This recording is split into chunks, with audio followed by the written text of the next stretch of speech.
may gusto ko kayo sabihin sa mga may gusto ko kayo sabihin sa mga audience niya. Wala pa kasi ang ibig sabihin namin ano na yun. Mag-ready na.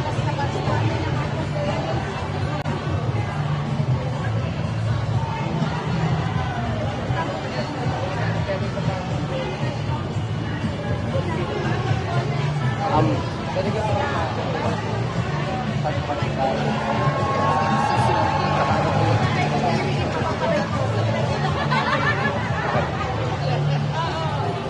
saan po kayo galing? Ako pala si Eliposo Salva from the Bronx here in New York, in the Philippines, and from Malinga sa San Luis. Nagkama natin kayo dito sa Independence Day Parade in New York ay ang pagpromote ng tinatawag natin transparency, accountability, peace, security, and sovereignty. Thank you, Bang Maison USA, Senator, the United Supporters at New York, mabuhay! Okay.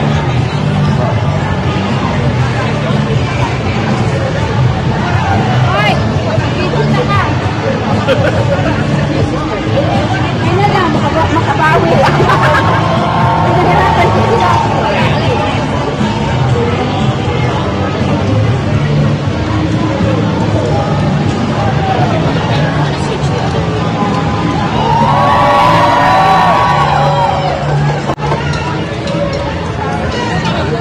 Yeah. Yeah. Yeah.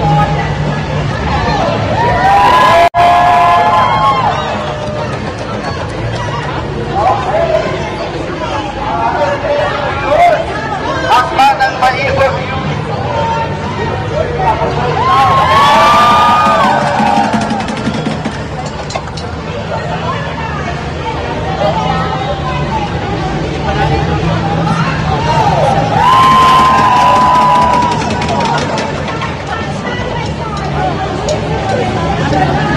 Nag-interview ako kanina ya. Hindi niya narinig. Possibilities truly dedicated for the nation building. Yes, and the night is everything. Mula Luzon, Visayas at sa Mindanao, maging hanggang sa ibang bansa, iisa lang ang sinisigaw. SMNI, kayo, online na media. Kung dati-dati ay hindi mo nakilala, sila na ngayon ang tinitingala. Pagkatid nila ang tunay ay balitang totoo, hindi po sinibela. Yeah! Servisyong para sa Pilipinas. Basta ang blue.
tayong hindi Pilipino na ano, nakisali lang, nakita mo na yun yung nasa likod, interviewin mo.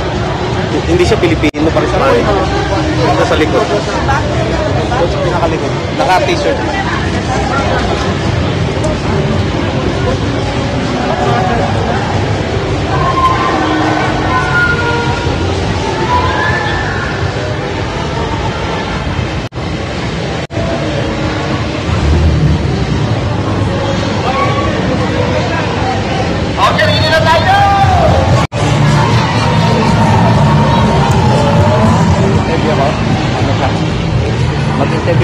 Mag-interview muna ako before mag-start. A world of endless possibilities, truly dedicated.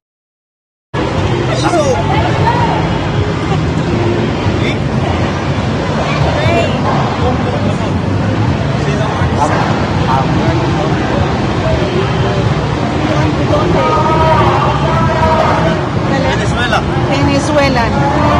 Yan, wala na po, walang nanagpas sa flag. Dapat ito yung mamaya, walang nanagpas sa flag po. Kulang po po natin tagahawak dito kung gusto nyo. Isa dito. Isa. Akbat na kayo, so kulang natin tagahawak dito if you want to hold the flag. Alis na po tayo.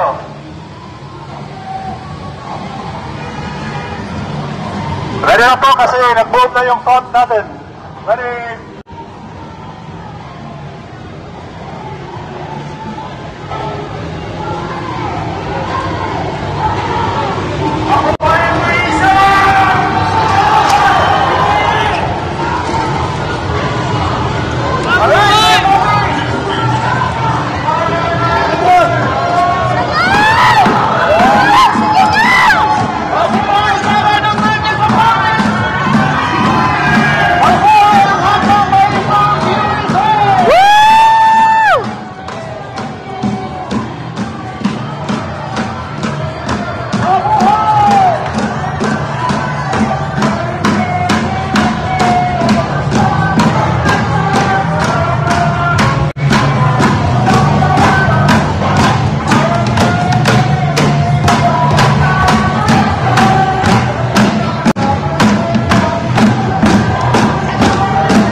Tagbay di ang bugat, tagbay di wala na.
nga tagbay ti asa na. Ang bugas nga tagbay ti asa na. Ang bugas nga tagbay ti ang bugas nga tagbay ti ang bugas.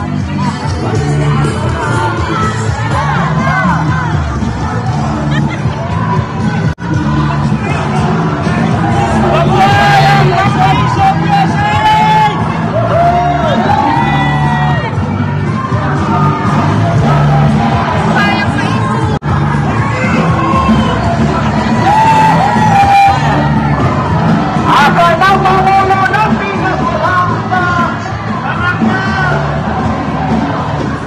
Kami ang maisip!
Ang bugas na tagbay niasa na. Ang bugas na tagbay niasa sa tagbay niasa na. Tagbay niasa na. Tagbay niasa na. Ang bugas na tagbay niasa na. Ang bugas na tagbay niasa na. Tagbay niasa na. Tagbay niasa na.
Dapat sabay dito sa dito kasi may dito sila dito eh. May meron na.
Ang puso kong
paglingkuran, halaya mo'y mapantayan, Pilipinas.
Huwag kayong malayo sa akin, ha?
Transparency in government policies and for better community understanding. Thank you for joining us. Supporting global efforts again towards these goals and accountability and peace. SDSNY champions democratic principles for human rights, including freedom of speech, peaceful assembly, taking a strong stance against corruption.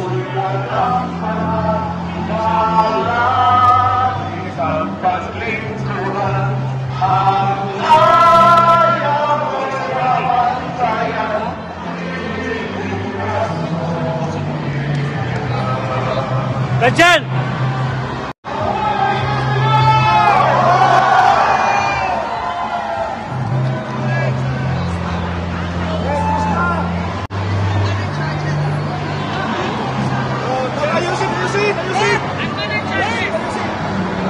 Thank you so much for all of your positive messages in support of democracy, support for the Filipino people, justice, and also to help everyone who has the right to do good in the community. So ladies and gentlemen, this has been quite a great day. We're really thankful to all of you who have shared our message, share the time with us, and share our rights being Filipinos.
bayan ko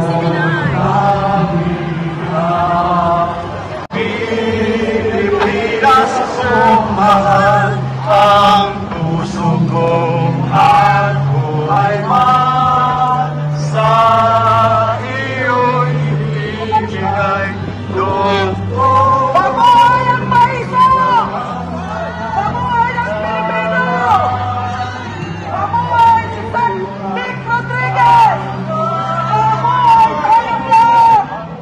Mabuhay ang Pilipinas! Paiso! Paiso! Paiso! Mabuhay si Atty. Vic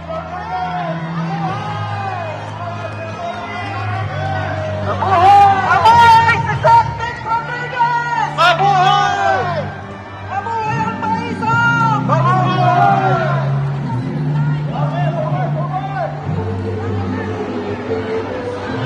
Mabuhay si Inday Sara! Inday Sara! Inday Sara! Paiso! Mabuhay ang Pilipino!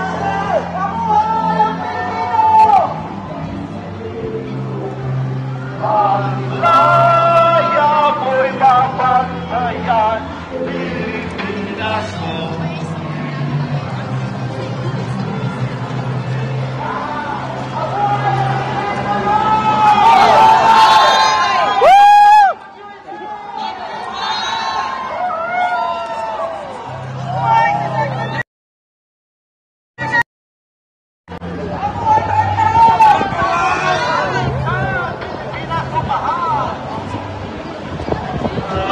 Bayan ko'y laging ikaw.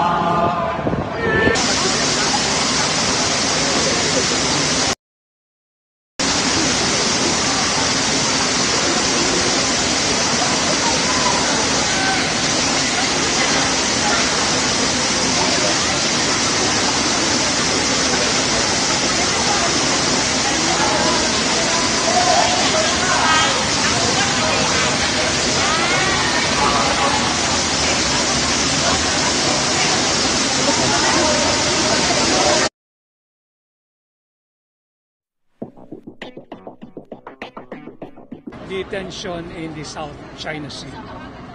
So you just attended the parade po, and what are your thoughts? How are you feeling po? What can you say about the Filipino-American community here in New York? Typical of any Filipino anywhere in the world, napakainit ng kanilang pagtanggap. At unfortunately, I'll be going home tomorrow early morning, making me want to stay longer, but I cannot. I also have other responsibilities back at home.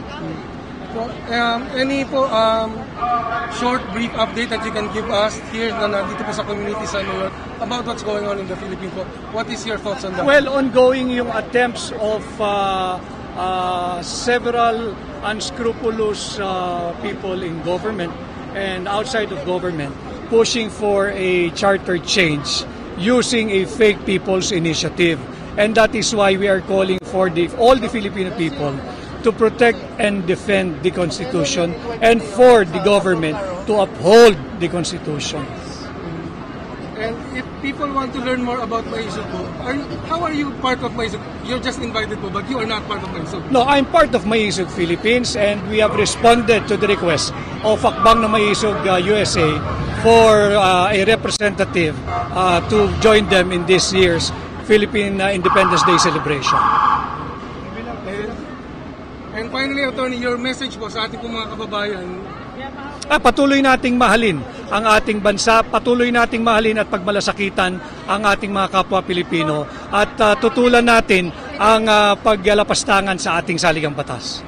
Tapos dahil po sa Independence Day celebration po dito at saka malapit na rin po sa Pilipinas, ano po yung pagbati po ninyo? Yeah. Yes.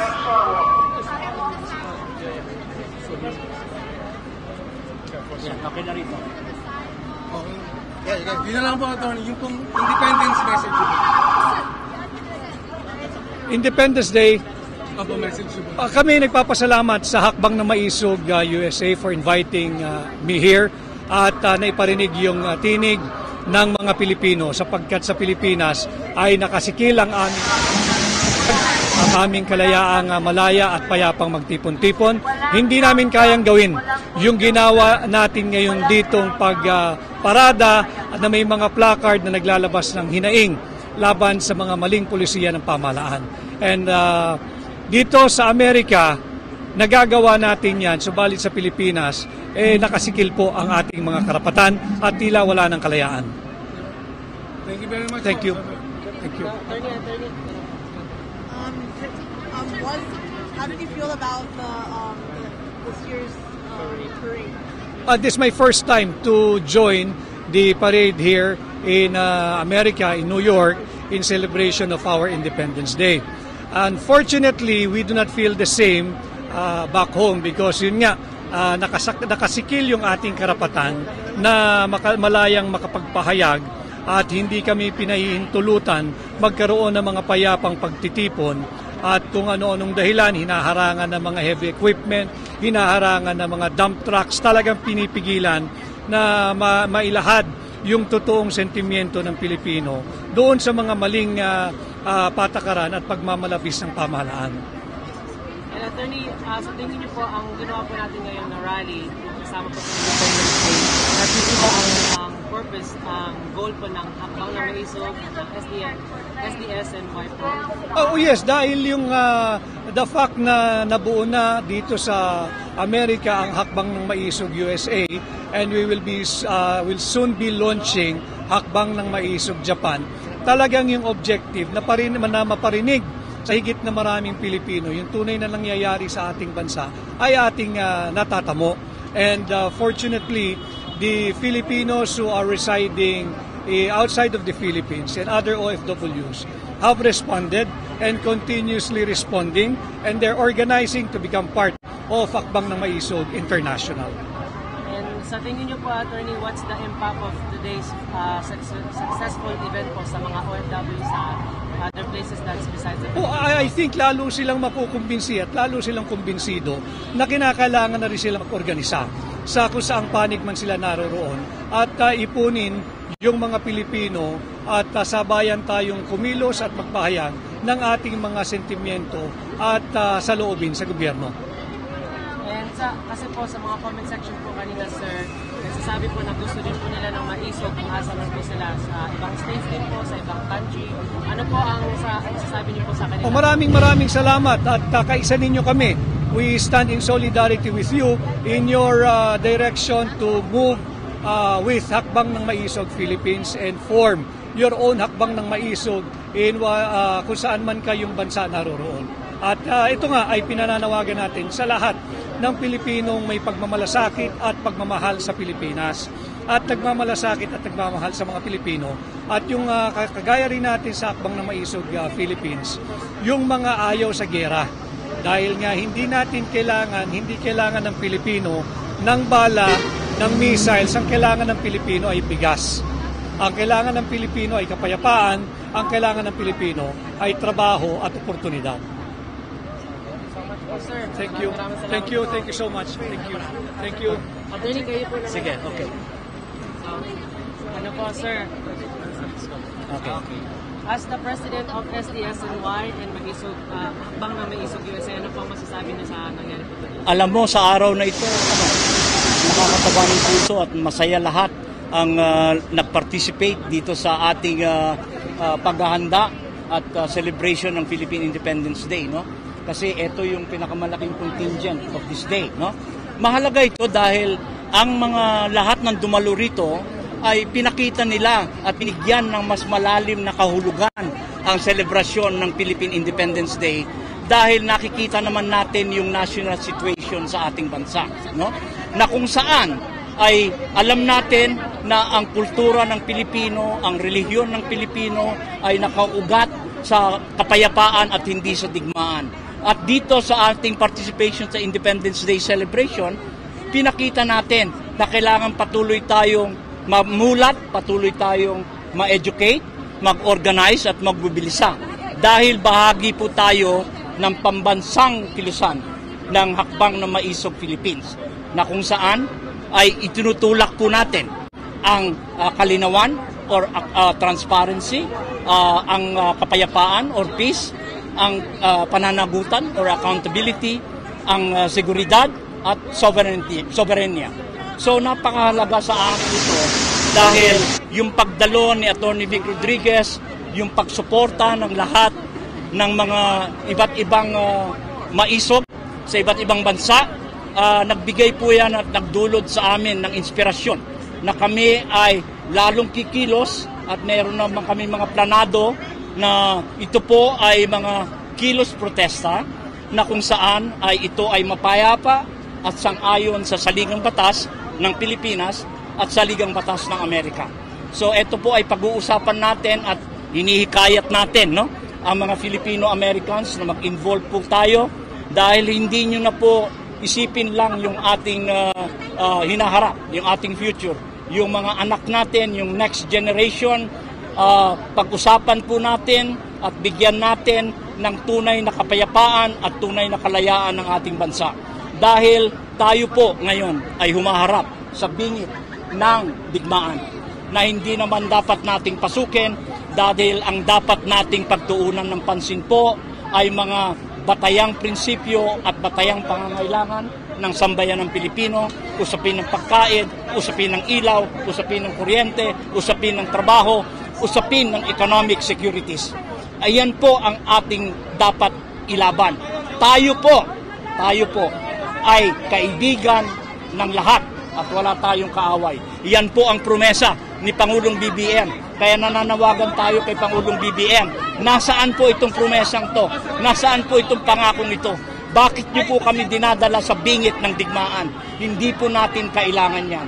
So napakahalaga po na ang patuloy na pag-oorganisa, pag-mobilisa dito sa Filipino-American community at kukunin ko na rin yung pagkakataon na magpasalamat sa mga independent media and mga independent vloggers.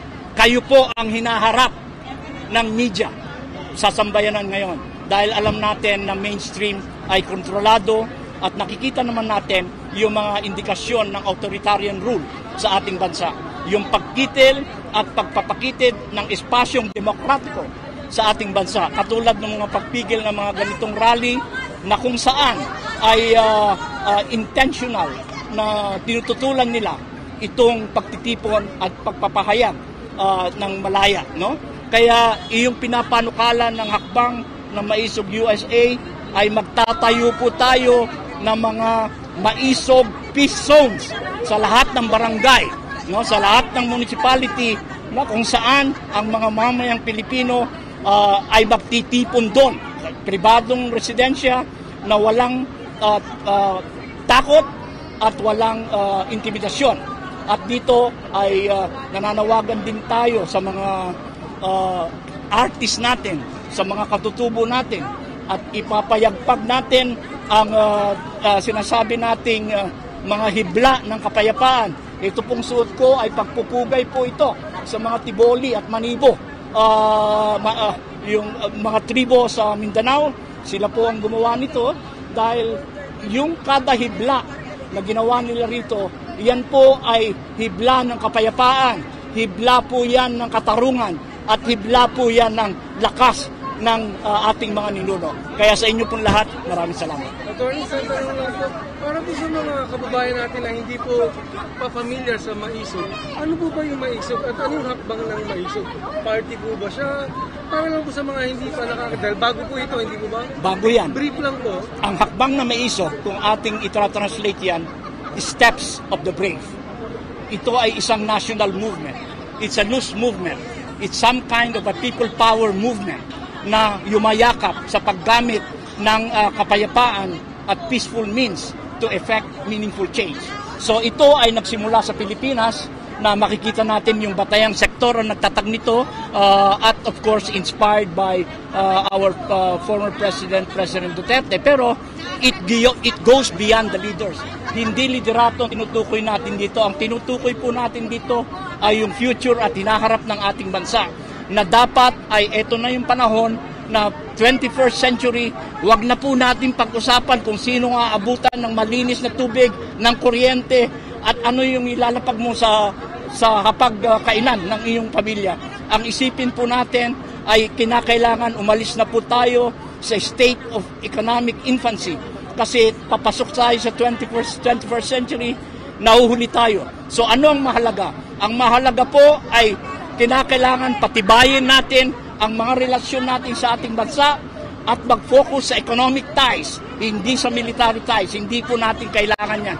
Uulitin ko po, mas malaki yung pambansang interest natin na ipapatupad kung ang susundin natin ay tayo ay kaibigan ng lahat at wala pa tayong kaaway.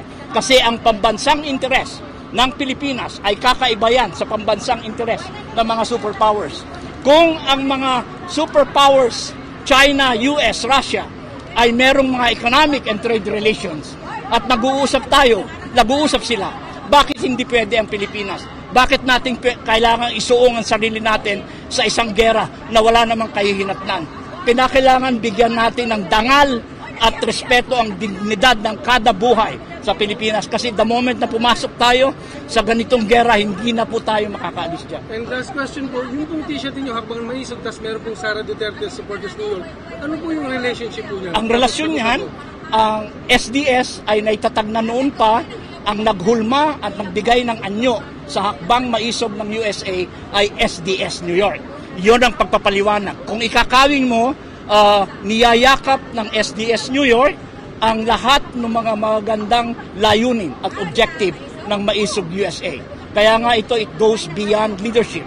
At gusto din namin mangyari na yung susunod na liderato ay yakapin itong mga prinsipyo ng kapayapaan, yakapin yung prinsipyo ng aninaw or tinatawag nating accountability at kalinawan at yung lalong-lalo na yung seguridad ng ating bansa. Maraming salamat po. Attorney, live tayo from Manila.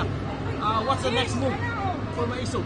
Sa Hakbang ng Maisog USA, tumutulong po ako sa pagpapalawak ng Hakbang Maisog International. At gumagawa po tayo ngayon ng mga panukala kung paano ipagpatuloy ang matahimik at mapayapang kilos protesta na sang-ayon sa saligang batas. At wala po tayong lalabagin. Sang-ayon din yan sa international law, civil and political rights, at lahat po ay mananawagan kami kung kinakailangan yung unang kampanya natin na no remittance for one day, kukumbinsihin po natin that iyan po ay isang simbolo na malayang pananalita. Kayo po ang magdidesisyon doon sa economic right ninyo na mag-remit o hindi. Magpapatuloy po tayo na mag-organisa ng mga noise barrage. May araw po na tayo ay kakalembang ng ating kaldero. Lahat ng mga timba, kung ano isang araw yan, hindi lang sa Pilipinas at dito. Tapos magkakaroon tayo ng petition or mass mailings. Susulatan po natin ng United Nations, susunatan natin ng ating Kongreso, ang Senado rito sa Amerika, sa iba't ibang bansa, upang ipakita nila at ipaabot sa kanila yung patuloy na pagkitid ng karapatang pantao sa Pilipinas, lalo na yung usapin ng malayang pananalita at usapin ng malayang pagtitipon at mapayapang pagtitipon.